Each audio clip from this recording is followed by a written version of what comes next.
नमस्कार दोस्तों, आपका स्वागत है। आज की हमारी कहानी है सास हो तो ऐसी। दोस्तों, अक्सर हम सास बहू के संबंधों पर नई नई टिप्पणियां सुनते ही रहते हैं।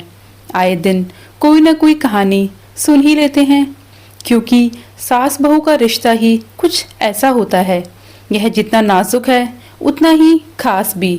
शुरुआती तौर पर दो नए इंसान जब एक साथ रहते हैं और अपने सबसे अनमोल रिश्ते को शेयर करते हैं तो इनसिक्योर होना स्वाभाविक है, और यही से शुरुआत होती है छोटे मोटे लड़ाई झगड़े की, जो आगे चलकर बड़े और असहनीय हो जाते हैं। लेकिन मेरा मानना है कि यह बहुत कुछ हमारी समझदारी और सोचने के तरीके पर भी निर्भर करता है। बहू यदि बड़ों का आदर सत्कार करे और अगर सास समझदार और जिम्मेदार हो तो वह न केवल अपनी बहू के साथ अच्छे संबंध बना सकती है, बल्कि बेटे बहू के कमज़ोर पड़ते रिलेशनशिप की भी एक मजबूत ढाल बन सकती है। आज मैं आपके लिए एक ऐसी ही कहानी लेकर आई हूँ जिसमें सास ने मुश्किल समय में ना सिर्फ अपनी बहू का साथ दिया, बल्कि अपने बेटे को भी पत्नी की इज्जत करना सिखाया। तो आइए सुनते हैं हमारी आज की कहानी। मनीषा, अरे कहाँ हो तुम? मेरी कमीज के साथ की मैचिंग टाई भी नहीं निकाल सकती? तुम जल्दी करो, नहीं तो देर हो जाएगी मुझे ऑफिस जाने में। सुबह के 8 बजे मनोज की गुस्से भरी कड़कड़ाती आवाज पूरे घर में गूंज उठी। जैसे ही यह आवाज दीवारों से टकराकर रसोई में पहुंची, रोटी सेकती मनीषा ने हड़बड़ी में तवा किनारे रखा और अपने कमरे की ओर दौड़ी। उसने तुरंत दूसरी टाई निकालकर मनोज के हाथ में थमाई और बिना एक पल गवाए वापस रसोई की ओर दौड़ गई।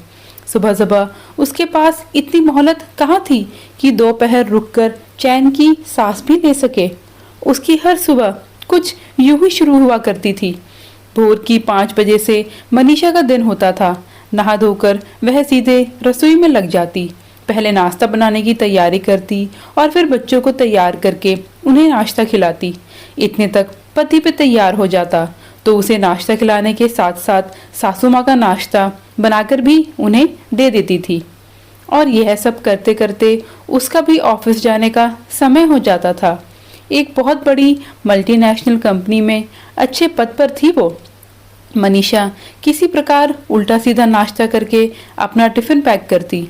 सब कामों के चक्कर में अक्सर ऑफिस पहुंचने में उसे भी देर हो जाती थी, पर फिर सुनने को मिलती थी कि उसे अपने उच्च अधिकारियों की फटकार।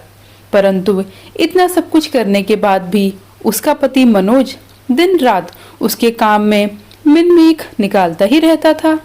हालांकि वह अपने पति से ज़्यादा पढ़ी लिखी, ज़्यादा कमाने वाली और बहुत ही अधिक खूबसूरत थी, परंतु मनोज अपनी पत्नी पर गर्व महसूस करने की बजाय उससे हमेशा जलन महसूस करता था और हमेशा बस उस पर बरसता रहता था।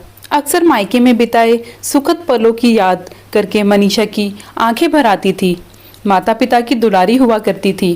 3 बहनों में सबसे छोटी थी, लेकिन सबसे सुंदर और पढ़ने में बहुत ही तेज। पढ़ाई खत्म करने के बाद उसकी मनोज के साथ शादी हो गई। मनीषा एक बेहद चुलबुली मगर सहनशील स्वभाव की लड़की थी। विवाह पश्चात उसने स्वयं को अपने ससुराल के वातावरण में भाग लिया था, परंतु मनोज थोड़े रूखे स्वभाव का था। उसका ऐसा स्वभाव देखकर वह कभी कभार उदास हो जाती थी, परंतु सास से उसकी अच्छी बनती थी। धीरे धीरे समय बीतता गया और वह 2 प्यारे से बच्चों की माँ बन गई, परंतु परिवार बढ़ाने के साथ खर्च भी बढ़ने लगे। मनोज की तनख्वाह कुछ खास नहीं थी, मुश्किल से ही घर चला पाता था। इसलिए मनीषा ने अपने साथ की ही सहमति से लेकर नौकरी के लिए इंटरव्यू दिया। उसकी अच्छी पढ़ाई लिखाई के कारण तुरंत ही उसे एक कंपनी में नौकरी भी मिल गई। मनीषा की तनख्वाह भी मनोज से ज़्यादा थी, जिससे मनोज के दिल में एक हीन भावना का वास होने लगा। और तो और मनोज तो हमेशा उस पर परीक्षक बना रहता था। नौकरी से घर लौटी तो उससे कई तरह के सवाल पूछता, परंतु मनीषा ने कभी अपना संयम नहीं खोया था, ना ही कभी पलटकर उसने जवाब दिया था। पत्नी की सुंदरता और सुघड़ता की तारीफ सुन सुनकर उसके कान पकने लगे थे। वह मनीषा की कर्तनिष्ठा और बेमिसाल प्रतिभा ने उसे कार्य क्षेत्र में भी जल्दी ही सफलता का स्वाद चखा दिया। कुछ ही महीनों में उसे नौकरी में तरक्की भी मिल गई।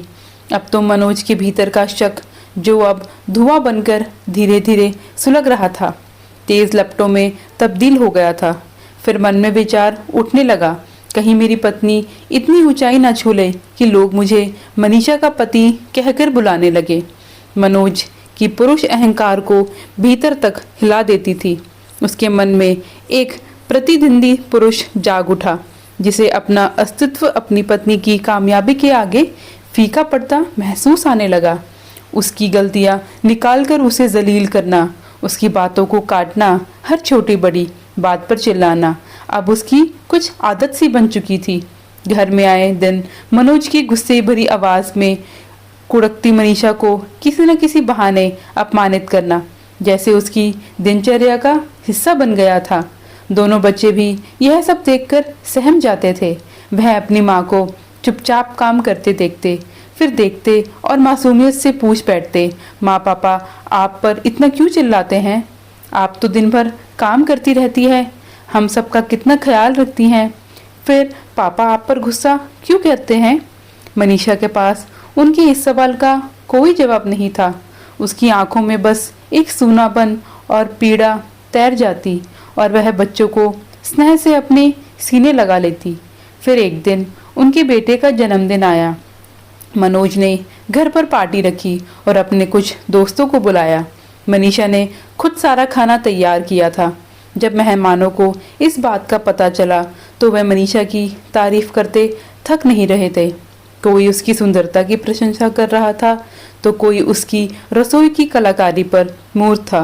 किसी ने कहा, मनोज सच में तुम बहुत ही भाग्यशाली हो जो इतनी आदर्श पत्नी तुम्हें मिली है। हर कोई उसकी पत्नी की तारीफ करता है, ऐसी पत्नी की और कामना भी करता है। यह सुनकर तो मनोज जैसे जल भुनकर कोयला हो रहा था। हर एक प्रशंसा का शब्द उसके कानों में खोलते हुए शीशे की तरह उतर रहा था। दोस्तों की बात मानो उसे जलील कर रही थी। वह वहां खड़ा खड़ा अपनी पत्नी की सुंदरता और सामर्थ्य की प्रशंसा से जलता ही जा रहा था। उसकी आंखों में ईर्ष्या की ज्वाला और गहरी होती जा रही थी। उस समय तो उसने कुछ नहीं कहा, पर जैसे ही पार्टी खत्म हुई, मेहमान विदा हुए और सारा काम निपटा कर थकी हारी मनीषा ने जैसे ही कमरे में कदम रखा तो मनोज तंज भरी मुस्कान के साथ व्यंग कसते हुए बोला, वाह आज तो तुमने सच में अपना कमाल दिखा दिया। अपनी सुंदरता का ऐसा जलवा बिखेरा कि मेरे सारे दोस्त बस तुम्हारी ही तारीफ के पुल बांध रहे थे। वह तो तुमसे नजरें हटा ही नहीं पा रहे थे, पूरे समय बस तुम्हारी ही बातें कर रहे थे। मनीषा कितनी सुंदर है, मनीषा कितनी होशियार है, मनीषा ने तो कमाल ही कर दिया। ऐसा लग रहा था जैसे पार्टी तुम्हारे लिए ही रखी गई हो, बच्चे के लिए नहीं। मैं पूछता हूँ, बच्चे का जन्मदिन था या शादी ब्याह का अवसर जो इतना सज धज कर आई थी तुम? मनोज की आवाज में जलन का जहर जहर घुला हुआ था, लेकिन मनीषा बात को बढ़ाना नहीं चाहती थी, इसलिए शांत स्वर में बोली, मनोज मैंने जो किया वह हमारे बेटे की खुशी के लिए किया। अगर किसी ने मेरी तारीफ कर दी तो इसमें मेरी कोई गलती नहीं है। बहुत देर हो गई है, सुबह मुझे भी अपनी नौकरी पर जाना है और आपको भी, इसलिए बेहतर होगा कि अब आराम कर ले। इतना कहकर वह करवट लेकर सो गई। लेकिन मनोज को उसकी छुट्टी रास नहीं आ रही थी। क्या कर रहे हो? खैर इसी तरह दिन बीतते रहे। मनोज कोई ना कोई बहाना बनाकर मनीषा पर चिल्लाने लगता, लेकिन मनीषा चुपचाप उसकी हर बात को सहन कर जाती। परंतु समय बीतने के साथ मनोज को अपनी पत्नी पर शक दिन ब दिन बढ़ता ही जा रहा था। अब तो यह हालात हो गए थे कि जब भी मनीषा के फोन की घंटी बजती, मनोज लपक कर उठा लेता। फोन किसी का भी हो, मनोज के रहते आएगा तो वही उठाएगा। फोन पर पूरी तहकीकात करेगा कि मनीषा से क्या काम है, क्या बात करनी है, कहाँ से बोल रहे हो। ऑफिस में मनीषा के कलीग्स भी मनीषा का मजाक उड़ाने लगे थे। वे सब मनोज को उसका जेलर कहते थे। सबकी नज़रों में वह दया का पात्र बन चुकी थी। आज मनीषा के ऑफिस में वार्षिक उत्सव था, जिसमें कंपनी के उच्चाधिकारी भी आने वाले थे। मनीषा को उनके समक्ष प्रेजेंटेशन देने की जिम्मेदारी दी गई थी। सुबह सुबह ही रसोई से लेकर साफ सफाई तक सब कुछ इतनी जल्दी जल्दी निपटा दिया। फिर अपनी सासू माँ से कहा, माँ जी आज ऑफिस में वार्षिक उत्सव है, मुझे घर आने में शायद थोड़ी देर हो जाएगी। मैंने खाना बनाकर रख दिया है, आप गर्म करके सबको खिला देना। तो देवकी जी ने बड़े प्यार से कहा, तुम फिक्र मत करो बहू, मैं सबको समय पर खाना दे दूंगी और चाय भी बना दूंगी। तुम चिंता छोड़कर आराम से जाओ। सासू माँ की बातों से आश्वासन पाकर मनीषा तैयार होने चली गई। आमतौर पर वह बहुत हल्के रंग के कपड़े पहनकर ऑफिस जाया करती थी, लेकिन आज ऑफिस में खास दिन था तो उसने गुलाबी रंग की एक सुंदर सी साड़ी पहनी थी जो उसकी खूबसूरती में चार चांद लगा रही थी, और हल्का सा मेकअप किया। तैयार होकर कमरे से बाहर आई तो उसे देखते ही देवकी जी उसकी बलाए लेते हुए बोली, बहू प्यारी लग रही हो, बहू किसी की नज़र ना लग जाए। देखना आज मनोज भी तुम्हारा यह रूप देखकर लड़ना झगड़ना भूल जाएगा। अपनी तारीफ सुनकर मनीषा के गाल और गुलाबी हो गए। अच्छा माँ जी, अब मैं चलती हूँ। हाँ हाँ जाओ, बहुत खूब और खुश रहो और अपना ध्यान भी रखना। शाम के समय जब मनोज घर पहुंचा तो अपने जूते और मोजे दूर पटकते हुए चिल्लाते हुए बोला, मनीषा कहाँ हो? बहुत भूख लगी है, जल्दी से खाना लेकर आओ। तभी उसकी माँ कमरे से बाहर आई और बोली, बेटा आज तुम हाथ मुंह धो लो, मैं खाना लगाती हूँ। ऐसे सुनते ही वह भड़क पड़ा, क्यों, आप क्यों खाना लेकर आएंगी? उस महारानी के हाथों में क्या मेहंदी लगी है? मनोज बेटा, बहू ने सुबह ही बताया था कि आज ऑफिस में फंक्शन है, इसलिए देर हो सकती है। मैं खाना गर्म कर देती हूँ, तुम आराम से खा लो। मनोज का गुस्सा उबाल पर था। भोजन की थाली देखते ही दहाड़ा, यह कैसा खाना है, बिल्कुल बकवास, मुझे नहीं खाना। ऐसा खाना कहती है। उसने थाली एक तरफ पटक दी। अब वह बार बार घड़ी को देखता और गुस्से में बड़बड़ाता, पता नहीं किसके साथ गुलछर्रे उड़ा रही होगी। फिर उसने गुस्से से कांपते हुए मनीषा को फ़ोन मिलाया। फ़ोन की घंटी बजती रही, लेकिन मनीषा ने कॉल रिसीव नहीं किया। इस बात पर मनोज का पारा और चढ़ गया और वह रह रहकर उसके दिमाग में यही बात आ रही थी कि मनीषा के सहयोगी उसकी खूबसूरती की तारीफ कर रहे होंगे, उसके साथ हंसी मजाक और मस्ती कर रहे होंगे और वह मुस्कुरा रही होगी। रात के लगभग 10 बज चुके थे। मनीषा ने दरवाजे पर दस्तक दी। बहू तू आ गई, खाना खाया कि नहीं? मनीषा ने थकी हुई आवाज़ में कहा। नहीं माँ जी, खाने का समय ही नहीं मिला, लेकिन सब कुछ अच्छे से हो गया। मेरी प्रेजेंटेशन बहुत अच्छी गई, सबने बहुत तारीफ की। मनीषा ने बच्चों के कमरों का दरवाज़ा खोला। दोनों बच्चे सो रहे थे। सासू माँ ने उसे पानी दिया और कहा, जाओ कपड़े बदल लो, मैं खाना गर्म कर देती हूँ। नहीं माँ जी, थोड़ी देर पहले ही चाय पी थी, आप जाकर सो जाइए, मन होगा तो मैं खाना ले लूँगी, अभी भूख नहीं है।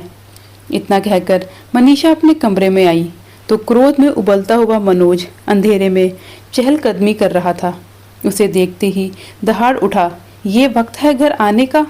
रात के 10 बज रहे हैं, मैं तुम्हें फ़ोन कर रहा था तो फ़ोन क्यों नहीं उठाया?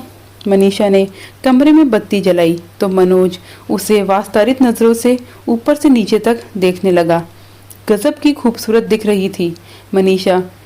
तभी मनीषा बोली, आपको तो पता था ना कि आज ऑफिस में सालाना उत्सव में कुछ प्रेजेंटेशन देनी थी मुझे, बस उसी में व्यस्त थी और इसी कारण देर हो गई। यहाँ तक कि मैंने तो वहाँ खाना भी नहीं खाया कि कहीं और ज़्यादा देर ना हो जाए। तभी मनोज चिल्लाया, हाँ हाँ खूब जानता हूँ मैं, जितना बन सवर कर तुम गई थी, किस तरह की प्रेजेंटेशन देकर आई हो, मुझे सब मालूम है। और जहाँ तक रही खाने की बात, तो तुम्हारा पेट तो अपने यार दोस्तों की तारीफ सुनकर ही भर गया होगा, खाने के लिए जगह ही कहाँ बची होगी। मनोज की बात सुनते ही मनीषा पत्थर की तरह जड़ गई, लेकिन हर बार की तरह आज वह खुद को रोक ना पाई। यह किस तरह की बातें कर रहे हैं? आप कुछ शर्म है या नहीं? आपको जो कुछ भी मुंह में आ रहा है बोलते जा रहे हैं। जिस तरह का तुम्हारा चाल चलन है ना, शर्म मुझे नहीं तुम्हें आनी चाहिए। तुम जैसी औरतों को मैं खूब जानता हूँ। घर के कामकाज में तो कुछ नहीं करती और सारा पैसा मेकअप, कपड़े और पार्टी पर उड़ा देती हो। तुम्हें अपनी जिम्मेदारियों का कोई एहसास है या नहीं? घर के लिए क्या करती हो तुम? सारा दिन मेरी माँ ही पूरा घर संभालती और घर खर्च मैं देखता हूँ। तुम तो नौकरी के बहाने दिन भर मौज उड़ाती हो। ऑफिस में मनीषा का धैर्य अब जवाब देने लगा था। आपकी तनख्वाह तो आधे महीने में ही खत्म हो जाती है। कभी सोचा है बाकी के दिन घर का गुजारा कैसे चलता है? मैंने तो आपसे प्यार किया था, आपको हमेशा सम्मान दिया, लेकिन आपने मेरी खामोशी को शायद मेरी कमजोरी समझ लिया। फिर भी मुझे लगता था कि मैं अपनी प्रेम की डोर से आपको खींच लूंगी, लेकिन शायद यह मेरा वहम ही था। तभी मुझे ज़्यादा उपदेश देने की ज़रूरत नहीं है। इस घर में रहना है तो मेरे हिसाब से रहो। यूँ ऑफिस में मौज मस्ती करके देर तक तुम्हारा घर लौटना मुझे कतई पसंद नहीं। तो मनीषा ऊंची आवाज़ में बोली, नौकरी करूंगी तो ऑफिस के बाकी कर्मचारियों से भी बातचीत करनी पड़ेगी और बॉस कहेंगे तो देर तक काम भी करना पड़ेगा, और अपनी नौकरी अब मैं नहीं छोड़ सकती। हाँ हाँ, तुम क्यों छोड़ने लगी नौकरी? घर बैठकर तुम्हें वह मौज मस्ती थोड़ी ना मिलने वाली है। मनोज की इस बात पर मनीषा ने भरी आंखें लिए कहा, आपने हमेशा मुझे नीचा दिखाने की कोशिश की है। उसके बावजूद अगर मैं तरक्की कर रही हूँ तो आपके अहम को चोट पड़ने लगी। लेकिन आपने कभी यह नहीं सोचा कि यह दोहरी भूमिका निभाने में मुझे कितना कष्ट उठाना पड़ता है। घर के काम में कमी हो तो आप चिल्लाते हैं, ऑफिस में देर हो तो बॉस की फटकार सुनने को मिलती है। घर खर्च चलाने के लिए पैसे कम पड़ जाते, इसलिए नौकरी करनी शुरू की मैंने। लेकिन ऑफिस से लौटने से ज़रा भी देर हो जाती तो आप मुझ पे शक की निगाह से देखते, लेकिन जब आप घर देर से लौटते तो मेरे मन में तो ऐसे घटिया विचार नहीं आते। बहुत ज़बान चलने लगी है तुम्हारी। तेरी अकल ठिकाने लगानी ही पड़ेगी। तुम मेरा नाम भी मनोज नहीं। कहते हुए मनोज जैसे ही मनीषा पर हाथ उठाने लगा, उसी समय उसकी माँ देवकी जी अंदर आई। उन्होंने मनीषा की ओर देखा, जिसकी आंखें रो रो कर लाल पड़ चुकी थी। गुस्से से भरे लहजे में देवकी जी बोली, मनोज यह क्या तमाशा है? मेरी बहू पर हाथ उठाएगा? तो शर्म आनी चाहिए तुम्हें। हर वक्त तू जिस पर चीखता चिल्लाता रहता है पत्नी है, तेरी कोई नौकरानी नहीं। और फिर आज उसने ऐसा क्या गलत कर दिया? बेचारी दिन भर काम करके थकी हारी आती है और तू आते ही उस पर बरस पड़ता है। माँ को मनीषा की तरफदारी करते हुए देख मनोज भड़क उठा। माँ अब हर बार इसी से ही सही ठहराती हैं, आपको इसमें कोई कमी नजर नहीं आती क्या? लेकिन आप नहीं जानती इसकी असलियत क्या है। देवकी जी गुस्से में कांपने लगी। असलियत यह है कि तुझे अपनी पत्नी की कामयाबी बर्दाश्त नहीं हो रही। असलियत यह है कि तू उसके हर काम में मिन मेख निकालता है, तो उसे सराहने की बजाय उसकी मेहनत को जलील करता है, उसके चरित्र पर सवाल उठाता है। मनोज अपनी माँ की बात सुनकर और भड़क गया। माँ आप बीच में मत पड़ो, यह हम दोनों के बीच का मामला है। आप बस अपना काम करो। बिल्कुल नहीं, मैं चुप रहकर यह सब नहीं देख सकती। मेरी बहू बहुत ही मेहनती और संस्कारी है, सख्त लहजे में देवकी जी ने कहा। फिर अपनी बहू का हाथ पकड़कर बोली, चल तेरे लिए जगह सुरक्षित नहीं है, आज रात को मेरे कमरे में सोएगी। मनोज गुस्से से पागल हो चुका था। हाँ ले जाओ इसे, मुझे कोई ज़रूरत नहीं है इसकी। मनीषा देवकी जी के साथ उनके कमरे में चली गई। बहू तू मेरी बेटी जैसी है। मैं जानती हूँ मनोज ने तुझे बहुत तकलीफ दी है, लेकिन तू चिंता मत कर, मैं तेरे साथ हूँ और हमेशा तेरे साथ खड़ी रहूँगी। रात भर मनीषा सोचती रही, अगर मनोज की लड़ाई झगड़े और शक करने की आदत से तंग आकर नौकरी छोड़ भी दी तो क्या भरोसा कि उसके व्यवहार में अंतर आएगा भी या नहीं, या फिर वह कभी किसी बात का पतंगड़ नहीं बनाएगा। लड़ने वाले को तो बहाने की जरूरत नहीं होती। अगली सुबह हुई। मनोज की आवाज़ सुबह के सन्नाटे को तोड़ते हुए घर में घूम रही थी। मनीषा चाय बना रही हो या सो रही हो, जल्दी करो, मुझे ऑफिस के लिए देर हो रही है। लेकिन आज मनीषा की तरफ से कोई जवाब नहीं आया। मनोज ने गुस्से में आकर रसोई में जाकर देखा, लेकिन वहां मनीषा नहीं थी। बच्चों के कमरे में झांका, लेकिन वहां तो बच्चे सो रहे थे। कमरे में यहाँ वहां नजर दौड़ाई तो सिर्फ उस पर बिखरे हुए खिलौने की दिखाई दे रहे थे। फिर माँ के कमरे में जाते हुए बोला, माँ मनीषा कहाँ है? देवकी जी ने कहा, अपने कमरे में होगी या फिर सुबह जल्दी उठकर शायद काम में लग गई होगी। नहीं माँ, मैंने पूरा घर देख लिया, वह कहीं नहीं है। मनोज की आवाज में गुस्सा तो था, पर उसके भीतर एक अनकही चिंता भी झलक रही थी। देवकी जी जो कुछ समझ नहीं पा रही थी, उनके चेहरे पर चिंता की लकीरें खींच गई। फिर बोली, कहीं वह घर छोड़कर तो नहीं चली गई? उनके शब्दों ने मनोज के भीतर हलचल मचा दी, पर उसने झट से अपने चेहरे पर एक लापरवाह मुस्कान चढ़ाते हुए कहा, अच्छा हुआ जो चली गई। मुझे तो उसकी शक्ल से भी नफरत हो गई थी। अब शांति से जी सकूंगा। परंतु मन ही मन मनोज परेशान था। उसने सपने में भी नहीं सोचा था कि बात इतनी बढ़ जाएगी। वह तो हमेशा की तरह मनीषा को नीचा दिखाना चाहता था और अपने अहंकार को संतुष्ट करना चाहता था, परंतु अब ऐसा भी कदम उठा सकती है, उसने ऐसी कल्पना नहीं की थी। दूसरी ओर उसे यह सोच सोचकर बेचैनी हो रही थी, मनीषा आखिर कहाँ गई? मायके जाने का तो सवाल ही नहीं होता, क्योंकि उसके माता पिता की कुछ वर्ष पहले ही मृत्यु हो चुकी थी और भाई था नहीं। मनोज की बेचैनी लगातार बढ़ती जा रही थी। फिर भी उसने सबके सामने ऐसा दिखाया जैसे उसे कोई फर्क नहीं पड़ता, बल्कि वह तो इस बात से बहुत खुश है। मनीषा बिना घर अभियान लगाने लगा था। पहले जहाँ हर सुबह नाश्ते की महक और बच्चों खेल रहे करते, वहाँ ठंडा सन्नाटा पसरा हुआ था। बच्चों की मुस्कुराहट कहीं दूर चली गई थी। देवकी जी को सुबह सुबह उठकर बच्चों को तैयार करना पड़ता। सुबह सुबह की भागदौड़ से हिम्मत जवाब देने लगी थी। उधर बच्चों का बस भी छूटने लगी थी और वह दोनों बच्चों और मनोज के टिफिन में ब्रेड टोस्ट डाल देती। मनोज जो पहले मनीषा के बनाए गर्मा गर्म पराठे में मीन मेख निकालता था, अब चुपचाप ब्रेड खा लेता। कई बार भूखा ही ऑफिस चला जाता और कैंटीन में कुछ उल्टा सीधा खा लेता। बच्चे भी अब उदास रहने लगे थे। वह अक्सर अपनी माँ के बारे में पूछते, दादी मम्मी कहाँ चली गई? क्या वह हमें छोड़कर चली गई? क्या यह अब कभी वापस नहीं आएंगी? देवकी जी उन्हें दिलासा देते हुए कहती, नहीं बेटा, मम्मी जल्दी वापस आ जाएगी, वह किसी काम से बाहर गई है। कहते कहते उनका मन भी भारी होता। मनीषा की अनुपस्थिति ने घर की पूरी व्यवस्था को अस्त व्यस्त कर दिया था। देवकी जी, जिनकी बहू पहले ज्यादा काम करती ही नहीं थी, अब थकान से टूटने लगी थी। हिम्मत होती तो कपड़े धो लेती, नहीं तो कपड़े में ही पड़ी रहती। मनोज भी मजबूरी में वही मैले कपड़े पहनकर ऑफिस जाने लगा। मनीषा की कमाई घर में ना आने के कारण घर में आर्थिक तंगी बढ़ गई। ऐसे में मनोज मजबूर होकर अपने बॉस से एडवांस लेने की सोचने लगा। लेकिन जब वह बॉस से कैबिन में पहुंचा तो उसके मैले कपड़ों को देखकर बहुत नाराज हो गया। बॉस ने गुस्से से कहा, मिस्टर मनोज, आपने ये क्या हालत बना रखी है? अपने ऑफिस में गाय भैंसों का तबेला नहीं है। ऑफिस में आने वाले चपरासी भी आपसे ज़्यादा साफ सुथरे में नज़र आते हैं, और एक आप हैं, आजकल आप काम में बहुत लापरवाही दिखा रहे हैं। आखिर कहाँ गुम रहते हैं आप? ऊपर से एडवांस मांगने चले आए।